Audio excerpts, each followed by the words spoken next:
Hello students, कैसे हो आप सब। तो welcome back to my channel. Students, आज इस क्लास में हम हमारे इंडियन इकोनॉमी का सेकंड चैप्टर करेंगे, इंडियन इकोनॉमी बिटवीन 1950 टू 1990। इससे पहले जो चैप्टर फर्स्ट हमने किया उसमें हमने किया था Indian economy on the eve of independence. 1947 में इंडिया जो है भारत ब्रिटिशर से आज़ाद हुआ था। तो एट दैट टाइम हमारी जो इंडियन इकोनॉमी की सिचुएशन थी वो कैसी थी, वो हमने लास्ट चैप्टर में पढ़ा था। इस चैप्टर में पढ़ेंगे कि उसके बाद जब ब्रिटिशर्स हमारी इंडिया को छोड़कर गए, उसके बाद एज यू ऑल नो कि हमारी इंडिया की जो सिचुएशन थी वो बहुत ज्यादा वर्स हो चुकी थी। अब उस सिचुएशन को करेक्ट करने की जरूरत थी। तो इसीलिए 1950 से लेकर 1990 तक गवर्नमेंट ने कौन से ऐसे स्टेप्स उठाए, कौन सी ऐसी प्लानिंग की जिससे कि हम अपने इंडिया को की इकोनॉमी को एक ट्रैक पे लेके आ सकें। आज इस चैप्टर में हम वही सारी इकोनॉमिक प्लानिंग, इकोनॉमिक सिस्टम, जो भी गवर्नमेंट ने स्टेप्स उठाए वो इसमें हम पढ़ेंगे। तो without wasting the time let's start our chapter. तो सबसे पहले इस चैप्टर में हमारे पास है व्हाट इज इकोनॉमिक सिस्टम। तो इकोनॉमिक सिस्टम वो सिस्टम है जो हमारी सारी जो सेंट्रल प्रॉब्लम्स हैं इकोनॉमी की उसको सॉल्व करने पर फोकस करता है। तो let's see, economic system refers to a system that aims to solve the central problems of the economy. So students, you have studied what are the central problems of the economy in your class 11th. Again, what are the central problems of the economy? There are three major central problems of the economy, and those are what to produce, how to produce, and for whom to produce. तो students, उसमें सबसे पहले है what to produce. अब economy में जब इतना verse situation था तो सबसे पहले जो प्रॉब्लम में राइज हुई वो ये था कि क्या चीजें बनाएं जिससे कि हमारी इकोनॉमी की जो ग्रोथ है वो एक अच्छे तरीके से हो सके। तो सब इसमें गवर्नमेंट के पास दो तरह की ऑप्शंस रहती हैं कि क्या वो कंज्यूमर गुड्स बनाए या प्रोड्यूसर गुड्स बनाए। As we all know that the resources of the economy are scarce, और उन रिसोर्सेज को इस तरह से एलोकेट करना था गवर्नमेंट को, उसके लिए एक चैलेंज था गवर्नमेंट के लिए कि जिससे कि कंज्यूमर्स भी सफर ना करें और प्रोड्यूसर्स भी सफर ना करें। तो इसीलिए सबसे पहली प्रॉब्लम जो थी what to produce, consumer goods और प्रोड्यूसर्स गुड्स, और दूसरी उसमें हमारे पास प्रॉब्लम थी कि कितनी क्वांटिटी में बनाए, क्या ज्यादा क्वांटिटी में कंज्यूमर गुड्स बनाए या प्रोड्यूसर गुड्स बनाए। तो इस प्रॉब्लम को सॉल्व करने के लिए ही इकोनॉमिक सिस्टम जो था वो बनाया गया। तो सेकंड प्रॉब्लम जो हमारी थी that is how to produce. देखो स्टूडेंट्स, यू नो कि किसी भी चीज को प्रोड्यूस करने के लिए we have two techniques. One is the labour intensive technique and another is the capital intensive technique.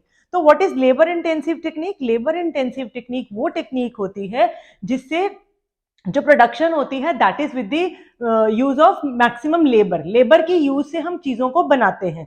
जबकि कैपिटल इंटेंसिव टेक्निक्स वो होती हैं जब प्रोडक्शन जो है वो मशीन्स के थ्रू ज्यादा की जाती है इंस्टेड ऑफ यूजिंग लेबर। तो स्टूडेंट्स देखो, इसमें क्या है, जब लेबर इंटेंसिव टेक्निक ज्यादा यूज होगी तो दैट मीन्स हमारे पास ज्यादा टेक्निकल प्रोडक्ट्स नहीं आएंगे या प्रोडक्शन जो है वो हमारी थोड़ी लिमिटेड निकलेगी। बिकॉज जो चीज मशीन से बनेगी वो जल्दी बनेगी, जो हाथ से बनेगी उसको बनने में टाइम लगेगा। तो दैट मीन्स जब लेबर इंटेंसिव टेक्निक्स हम ज्यादा यूज करते तो उससे हमारी इकोनॉमी में जो प्रोडक्शन थी वो कम क्वांटिटी में होगी। और दूसरी तरफ अगर देखें कि कैपिटल इंटेंसिव टेक्निक है तो there is a more use of machines. तो जब ज्यादा मशीन्स का यूज होगा तो हमारी इकोनॉमी में क्या बढ़ेगी? अनएम्प्लॉयमेंट इंक्रीज होगी ना।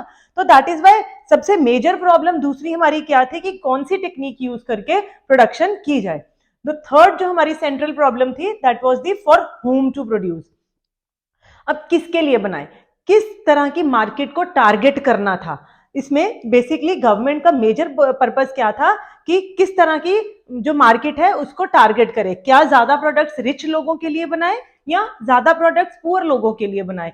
तो देखो, जो रिच लोग होते हैं उनके लिए किस तरह के गुड्स बनते हैं, लग्जरीज या कंफर्ट्स टाइप, जबकि जो पुअर लोग होते हैं उनके लिए कौन से गुड्स बनते हैं, नेसेसिटीज। तो it was a problem for the government to allocate the resources between the production between the goods that are to be made for the rich or for the poor. These were the central problems of the economy and these are even now the problems of all the economies. तो इन तीनों problems को solve करने के लिए जो system बनाया जाता है उस सिस्टम को हम बोलते हैं इकोनॉमिक। आगे अब हमारे पास different types of economic system. अब economic system aims to solve the central problems of the economy. तो हमारी इकोनॉमी में कितने तरह के सिस्टम्स हैं, किस कौन सा सिस्टम जो है एक इकोनॉमी ऑप्ट कर सकती है और जिसके बेसिस पे वो अपनी सारी सेंट्रल प्रॉब्लम्स जो है वो सॉल्व कर सकती है। तो इस तरह से हमारे पास 3 तरह के इकोनॉमिक सिस्टम है। First is the capitalist economy, second is the socialist economy and third is the mixed economy. Now students, you all know that we have two types of sectors in the economy. One is the private sector and another is the public sector or the government. तो capitalist economy कौन सी economy है जहां पे जितने भी means of production है they are owned, controlled and operated by the private sector. तो यहाँ पे क्या है, गवर्नमेंट का कोई भी रोल नहीं होता. जो मेजर रोल होता है that is of the private sector only. अब देखो students, you all know that private sector जो है उसका मेन मोटिव क्या होता है, प्रॉफिट मैक्सिमाइजेशन. जितना भी प्राइवेट इंडिविजुअल्स हैं they work to earn profits. तो इस तरह से जब एक कैपिटलिस्ट इकोनॉमी में क्या होता है कि जो प्राइवेट इंडिविजुअल्स हैं वो इस तरह से अपने मीन्स ऑफ प्रोडक्शन को यूटिलाइज करते हैं ताकि वो अपने प्रॉफिट्स को मैक्सिमाइज कर सके और ऐसे गुड्स बनाने में वो ज्यादा इंटरेस्टेड रहते हैं जिनसे कि उनका प्रॉफिट जो है वो बढ़े. तो यहाँ पे क्या है कि जो गवर्नमेंट का रोल है वो बहुत कम होता है. सिर्फ यहाँ पे गवर्नमेंट किस तरह से एक्ट करती है, just to maintain law and order in the economy. तो major role is assigned to the private sector. Government is there only to maintain law and order. और इसका मेन एम इस कैपिटलिस्ट इकोनॉमी का क्या रहता है, profit maximisation. Here the social welfare of the general public is ignored. Second type of economic system हमारा क्या है, सोशलिस्ट इकोनॉमी. अब इस इकोनॉमिक सिस्टम में क्या है कि all the means of production are owned, controlled and operated by the government and not by the private sector. So in this type of the economy major role is assigned to the government. अब government जो है उसका major जो main M रहता है वो क्या होता है, सोशल वेलफेयर. तो सोशलिस्ट टाइप्स ऑफ इकोनॉमीज में लोगों की वेलफेयर की तरफ ज्यादा फोकस होता है इंस्टेड ऑफ प्रॉफिट मैक्सिमाइजेशन. तो गवर्नमेंट किस तरह से अपने मीन्स ऑफ प्रोडक्शन को यूज करेगी so that it can promote equity and justice.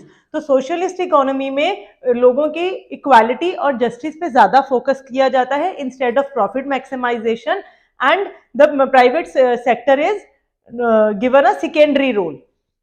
Third type of economy हमारी कौन सी होती है, मिक्स्ड इकोनॉमी. तो इस तरह की मिक्स्ड इकोनॉमी मतलब जहां पे प्राइवेट और पब्लिक दोनों का ही एक इक्वल रोल होता है. Both the sectors are allotted their roles for solving the economic problems. अब यहाँ पे देखो दोनों सेक्टर्स आ गए, public sector as well as the private sector. तो यहाँ पे हमारे इनमें जो मेन एम होता है, मेन ऑब्जेक्टिव क्या रहता है, दोनों ही रहते हैं प्रॉफिट्स को मैक्सिमाइज करें और इस तरह से प्रॉफिट्स को मैक्सिमाइज करें कि सोशल वेलफेयर भी जो है वो बढ़ सके. तो this type of economy aims on the growth of the economy by increasing the GDP and with that it promotes social equality as well as the justice. अब 3 तरह की इकोनॉमीज हो गई. अब हमारे इंडिया में क्या हुआ 1950 में जब हमारे फर्स्ट 51 में पंडित जवाहरलाल हमारे फर्स्ट प्राइम मिनिस्टर बने तो he opted the mixed economy for India because उनको लगता था कि जो पब्लिक सेक्टर है वो अकेला भी कुछ नहीं कर सकता. तो इसीलिए प्राइवेट सेक्टर को भी इसमें इन्वॉल्व किया जाए हमारे इकोनॉमिक ग्रोथ प्रोसेस में, जिससे कि हमारी इकोनॉमी अपनी वर्स्ट सिचुएशन से जल्दी निकल सके. तो स्टूडेंट्स जल्दी से इसका स्क्रीनशॉट लीजिए सो दैट आपके पास एक नोट्स हो और एग्जाम्स में आपको पढ़ने में कोई भी प्रॉब्लम ना आए. अब आगे स्टूडेंट्स हमारे पास है economic planning. Different types of economic system पढ़ने के बाद अब हम देखेंगे कि हमारी इकोनॉमी जिसकी इतनी सिचुएशन जो थी वर्स्ट थी उसमें एक प्लानिंग की जरूरत थी. तो स्टूडेंट्स प्लानिंग का मतलब आपको पता ही है, प्लानिंग मीन्स एडवांस में कुछ चीज़ों को प्लान करना सो दैट हम उन जो प्लानिंग हमने की है उनको अचीव करके अपनी इकोनॉमी को ठीक कर सकें. तो what is economic planning?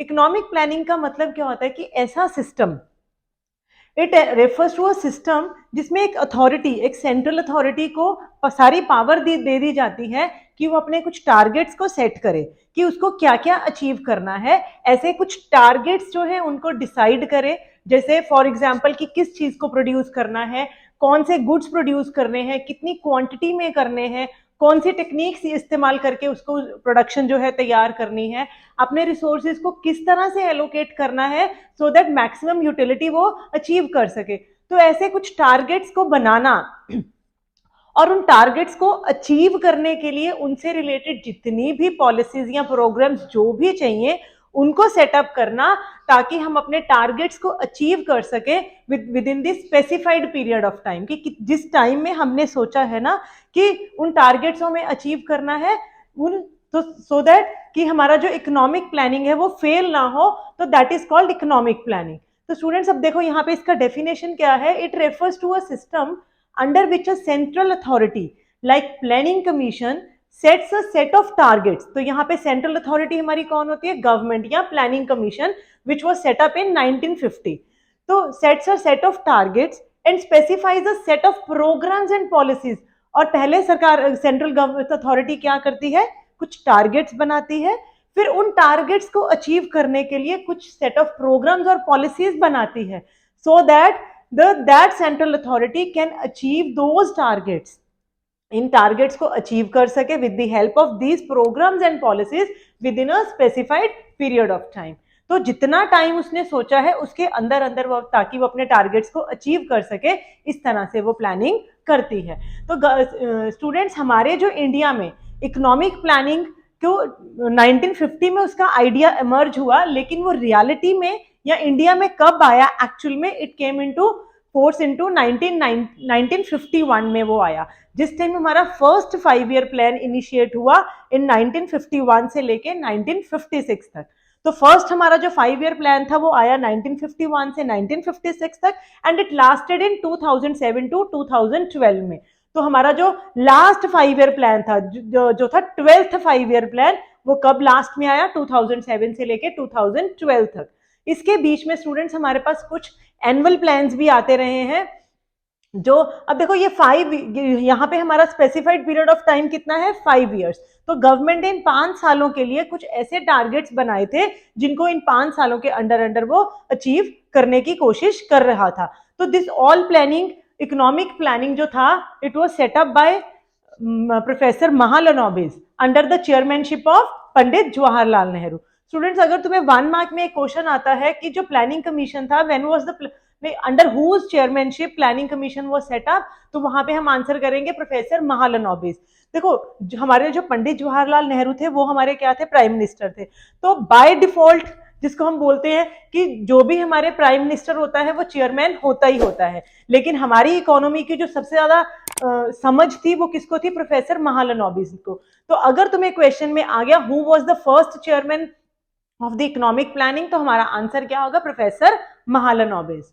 Right student, तो अब यहाँ पे तो हमें समझ में आया कि व्हाट इज इकोनॉमिक प्लानिंग, लेकिन इंपॉर्टेंट क्वेश्चन क्या है कि why was the need of planning, planning की जरूरत क्यों थी इंडिया को। अगेन मेरे वही आंसर रहेगा जो हमने लास्ट चैप्टर में पढ़ा, the features of Indian economy on the eve of independence. उसमें हमने क्या पढ़ा था कि हमारी जो इकोनॉमी थी बहुत स्टेगनेंट थी, ग्रोथ बिल्कुल भी नहीं थी, पर कैपिटा इनकम जो था वो बहुत कम था, लो लेवल ऑफ आउटपुट जो था, जो प्रोडक्शन था वो बिल्कुल नाम मात्र था। हम किस पे डिपेंडेंट थे, we were basically dependent upon the foreign sector for capital goods, consumer goods और heavy goods। तो जीडीपी ग्रोथ भी हमारे कंट्री में बहुत कम था, and there was lack of investment by the private individuals. अब जितने भी प्राइवेट इंडिविजुअल्स थे तो उनके पास पैसा ही नहीं था कि वो लोग इन्वेस्ट कर सकें। तो वहां पे किसकी जरूरत थी, गवर्नमेंट को इनिशिएटिव लेने की जरूरत थी कि वो आगे आए और इकोनॉमी से रिलेटेड जितनी भी प्लानिंग है उसको करे। And there was dominance of agriculture, जो हमने लास्ट चैप्टर में पढ़ा था कि एग्रीकल्चर में कितने लोग हमारे यहाँ पे डिपेंडेंट थे, नियरली 72%, लेकिन उससे आने वाला जीडीपी जो था वो बहुत कम था, दैट वाज अराउंड 50% ओनली। और इसी तरह से हमारी जो कंट्री की इंडस्ट्रीज थी वो भी देयर वाज ब्लीक ग्रोथ, उसमें ग्रोथ ही नहीं था, कोई कैपिटल गुड्स इंडस्ट्री नहीं थी, कोई हैवी गुड्स इंडस्ट्री नहीं थी। तो इट वाज इंपॉर्टेंट कि हम यहाँ पे मैक्सिमम इंडस्ट्रीज लगाएं, इसीलिए हमारी इकोनॉमी को एक प्रॉपर प्लानिंग सिस्टम की जरूरत थी। तो that is why the economic planning came into existence. अब स्टूडेंट्स इकोनॉमिक प्लानिंग से हमारे इंडिया ने क्या क्या अचीव किया, नेक्स्ट टॉपिक है हमारे पास अचीवमेंट्स ऑफ इकोनॉमिक प्लानिंग। तो इकोनॉमिक प्लानिंग जो इतनी 5 ईयर प्लान्स वगैरह ये 1 ईयर प्लान्स आए, इसके बाद हमारी इकोनॉमी ने क्या क्या अचीव किया, उसमें फर्स्ट है इंक्रीज इन नेशनल इनकम। अब देखो जब इकोनॉमिक प्लानिंग हुई तो उससे हमारी जो नेशनल इनकम थी 12th प्लान तक आते आते वो इंक्रीज हो गई 8%, 8% से राइज आया, जबकि वो क्या थी 6.8% थी at the end of the 12th plan. उसके बाद उसमें इंक्रीज आया अप टू 8%, और इसके साथ साथ हमारा जो पर कैपिटा इनकम था वो भी इंक्रीज हुआ। So what is per capita income, per capita income होता है कि एक इंडिविजुअल कितना कमा रहा है, उसमें भी इंक्रीज आया था हमारी इकोनॉमी में। और इस तरह से अगर पर कैपिटा इनकम बढ़ेगी तो इट्स क्वाइट ऑब्वियस कि हमारी इकोनॉमी की जो एज अ होल इनकम है वो भी इंक्रीज होगी। तो इकोनॉमिक प्लानिंग से हमारे कंट्री का national income and per capita income increase हुआ। दूसरा अचीवमेंट उसने क्या किया था हमारी इकोनॉमी ने, इंक्रीज एग्रीकल्चर प्रोडक्टिविटी।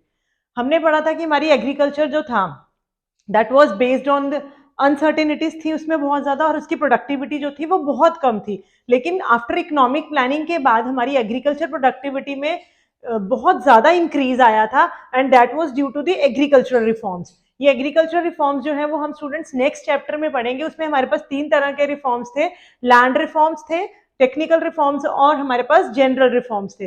वो 3 तरह के रिफॉर्म्स हम अगले अपने उसमें चैप्टर में पढ़ेंगे। और उन रिफॉर्म्स की वजह से हमारी एग्रीकल्चर प्रोडक्टिविटी में इतना ज्यादा राइज आया कि हमारे कंट्री में ग्रीन रेवोल्यूशन आया, जिसने हमारे कंट्री को सेल्फ सफिशिएंट बना दिया इन द फूड क्रॉप्स में। And then rise in savings and investment. अब स्टूडेंट्स, हमारी इकोनॉमी को, किसी भी इकोनॉमी को, नॉट हमारी अकेली, किसी भी इकोनॉमी को ग्रो करने के लिए सबसे ज्यादा किसकी जरूरत होती है? इन्वेस्टमेंट्स की। तो जितनी ज्यादा किसी भी इकोनॉमी में इन्वेस्टमेंट होगी तो उतना ही उसका जो ग्रोथ है वो ज्यादा होगी उस इकोनॉमी की। तो सरकार ने इकोनॉमिक प्लानिंग में किस पे फोकस किया था? सेविंग्स और इन्वेस्टमेंट्स पे। अब ये जो इन्वेस्टमेंट्स होती हैं ये क्या होती है? किसी की सेविंग्स होती है। तो अगर हम जितना ज्यादा सेव करेंगे दैट मीन्स उतनी ज्यादा हमारी इकोनॉमी में इन्वेस्टमेंट होगी। तो इकोनॉमिक प्लानिंग से हमारी इकोनॉमी में रेट ऑफ सेविंग्स जो था वो इंक्रीज हुआ। 9.5% था जो 1950-51 में, उसमें कितना इंक्रीज आया? 31.3%। तो इसी सेविंग्स की जब इंक्रीज आया सेविंग्स में, उससे हमारी इन्वेस्टमेंट्स भी बढ़ी, और इन्वेस्टमेंट्स के बढ़ने से हमारा जो इकोनॉमिक ग्रोथ प्रोसेस था वो और भी ज्यादा फास्टर हुआ। नेक्स्ट हमारी इकोनॉमी ने इकोनॉमिक प्लानिंग से क्या अचीव किया? Growth and diversification of industries. तो यहाँ पे इंडस्ट्रीज को लाना बहुत इंपॉर्टेंट था, क्योंकि हमारी इकोनॉमी में किसी भी तरह की कोई कैपिटल और हैवी गुड्स इंडस्ट्रीज तो थी नहीं। तो it was very important for the government. और हम लोग किस पर ज्यादा रिलाई कर रहे थे? फॉरेन कंट्रीज पे। वहीं से हम इंपोर्ट करा रहे थे हमारे कंज्यूमर गुड्स, कैपिटल गुड्स या हैवी गुड्स। तो इट वाज वेरी इंपॉर्टेंट कि हम अपने ही कंट्री में कुछ इंडस्ट्रीज एस्टेब्लिश करें। तो गवर्नमेंट ने जब इकोनॉमिक प्लानिंग पे इंडस्ट्रीज की एस्टेब्लिशमेंट पे फोकस किया, उसके बाद हमारी कंट्री में बहुत ज्यादा क्वांटिटी में इंडस्ट्रीज लगी। और इंडस्ट्रीज लगी नहीं, उनमें डाइवर्सिफिकेशन भी आया। एक होता है इंडस्ट्रीज ज्यादा होना, क्वांटिटी बढ़ना, दूसरा होता है एक ही इंडस्ट्री में प्रोडक्ट्स को ज्यादा प्रोड्यूस करना, ज्यादा तरह के प्रोडक्ट्स को प्रोड्यूस करना, दैट इज कॉल्ड डाइवर्सिफिकेशन। तो इस तरह से हमारे कंट्री में बहुत इंडस्ट्रीज भी ज्यादा लगी और कई तरह की इंडस्ट्रीज लगी, जैसे कंज्यूमर गुड्स इंडस्ट्रीज भी लगाई गई, कैपिटल गुड्स भी लगाई गई, हैवी गुड्स इंडस्ट्रीज भी यहाँ पे लगाई गई। नेक्स्ट है सोशल इंफ्रास्ट्रक्चर। तो स्टूडेंट्स, हमारे पास जो सोशल इंफ्रास्ट्रक्चर होते हैं उसके हमारे पास 2 एलिमेंट्स होते हैं, that is the education and the health sector. जब हमारी इकोनॉमी में प्लानिंग की गई तो सोशल इंफ्रास्ट्रक्चर की तरफ भी फोकस किया गया, जिससे हमारे कंट्री में एजुकेशन और हेल्थ फैसिलिटीज में भी एक इंक्रीज आया। Then we have economic infrastructure. अब इकोनॉमिक इंफ्रास्ट्रक्चर के कौन कौन से एलिमेंट्स होते हैं? Banking, insurance, means of transportation, means of communication और पावर कैपेसिटी। तो गवर्नमेंट ने जब इन पे फोकस किया तो ये सारी चीजों ने भी एक बहुत अच्छा ग्रोथ हमारे इकोनॉमी में दिखाया। देन कौन सा अचीवमेंट था? Rise in employment opportunities. अब students, it is quite obvious, जब हमारी कंट्री में ज्यादा इंडस्ट्रीज लगेंगी, इंफ्रास्ट्रक्चर इंप्रूव होगा, तो एम्प्लॉयमेंट अपॉर्चुनिटीज भी तो बढ़ेंगी ना। तो इन सब से क्या हुआ? हमारी इकोनॉमी में एम्प्लॉयमेंट अपॉर्चुनिटीज जो थी वो बढ़ी, जिससे अनएम्प्लॉयमेंट वाला प्रॉब्लम जो था वो कुछ हद तक सॉल्व हुआ। So these were the achievements of the economic planning students. इसके बाद हमारा एक टॉपिक है आज की क्लास के लिए, what were the failures of economic planning. तो स्टूडेंट्स फटाफट से इसका स्क्रीनशॉट लीजिए ताकि इस क्लास को हम जल्दी से वाइंड अप कर सके। ये स्टूडेंट्स, इतनी सारी इकोनॉमिक प्लानिंग करने के बाद हमने क्या क्या अचीव किया वो सब तो हमने देख लिया, बट अब है फेलियर्स ऑफ इकोनॉमिक प्लानिंग। तो इतनी सारी प्लानिंग करने के बाद भी इंडिया को वो नहीं मिल पाया जो इंडिया ने अपने टारगेट्स में डिसाइड किया था। तो व्हाट वर द फेलियर? सबसे पहला फेलियर था एब्जेक्ट पॉवर्टी। हमारी कंट्री में अभी भी poverty, after the end of this planning system in 1990, अभी भी जो पॉवर्टी थी वो अभी भी बहुत ज्यादा थी। पूरे वर्ल्ड में जितने एब्सोल्यूट पुअर पीपल थे उसका 50%, उसका 50% जो लोग थे वो अभी भी हमारी कंट्री में ही थे। Students, what are who are absolute poor? Absolute poor वो लोग होते हैं जिनके पास जिंदगी को जीने के लिए अभी भी नेसेसिटीज अवेलेबल नहीं होती हैं, जैसे food, clothing, shelter etcetera. And second failure was the inflation. हमारे कंट्री में अभी भी जो इन्फ्लेशन था, प्राइस राइज था, वो बहुत ज्यादा था, चीजें बहुत महंगी थी, जिसके वजह से लोगों की रियल इनकम पे बहुत असर पड़ रहा था। Students, you know what is the real income? ये हमने क्लास 11th में पढ़ा था। रियल इनकम वो होती है जब हमारी इकोनॉमी में चीजों के दाम बढ़ जाते हैं, प्राइजेस बढ़ जाते हैं, तो आगे अगर हम जैसे सपोज 20 रुपीज में अगर मैं 4 चीजें खरीद रही थी, तो अगर वो 4 चीजों मतलब the price of one commodity was 5 rupees. अब अगर वो चीज महंगी होके सपोज वो 8 रुपए की हो गई है, 5 से 8 रुपए की हो गई है, तो मैं 20 रुपए में 2 ही चीजें खरीद पाऊंगी। तो दैट इज, उससे क्या हुआ कि मेरा जो real income of the consumer है वो कम हो जाता है। तो अभी भी हमारी इकोनॉमी में जो सरकार है वो इन्फ्लेशन को खत्म नहीं कर पाई थी। Third failure was the unemployment problem. No doubt हमारी इकोनॉमी में कुछ इंडस्ट्रियल सेक्टर जो था वो इम्प्रूव हुआ था, इंफ्रास्ट्रक्चर कुछ इम्प्रूव हुआ था, बट अभी भी हमारी इकोनॉमी की अनएम्प्लॉयमेंट की जो प्रॉब्लम थी वो पूरी तरह से सॉल्व नहीं कर पाया हमारा economic planning. Then we have inadequate infrastructure. जितना इंफ्रास्ट्रक्चर हमने टारगेट्स में सोचा था कि वी विल अचीव, जितना बनाएंगे उतना अभी हमारी इकोनॉमी में अचीव हम नहीं बना पाए। There was inadequate infrastructure in our economy. तो इतनी सारी प्लानिंग करने के बाद नो डाउट हमारी इकोनॉमी में एक राइज आया था, एक बहुत अच्छा ग्रोथ आया था, बट इवन अभी भी सरकार को कुछ ऐसा करने की जरूरत थी जिससे कि इकोनॉमी को और ज्यादा हम ग्रो कर सकें।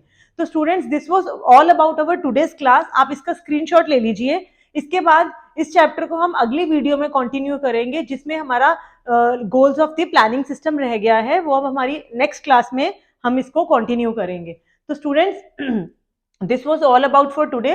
We'll meet in our next class. Bye for today.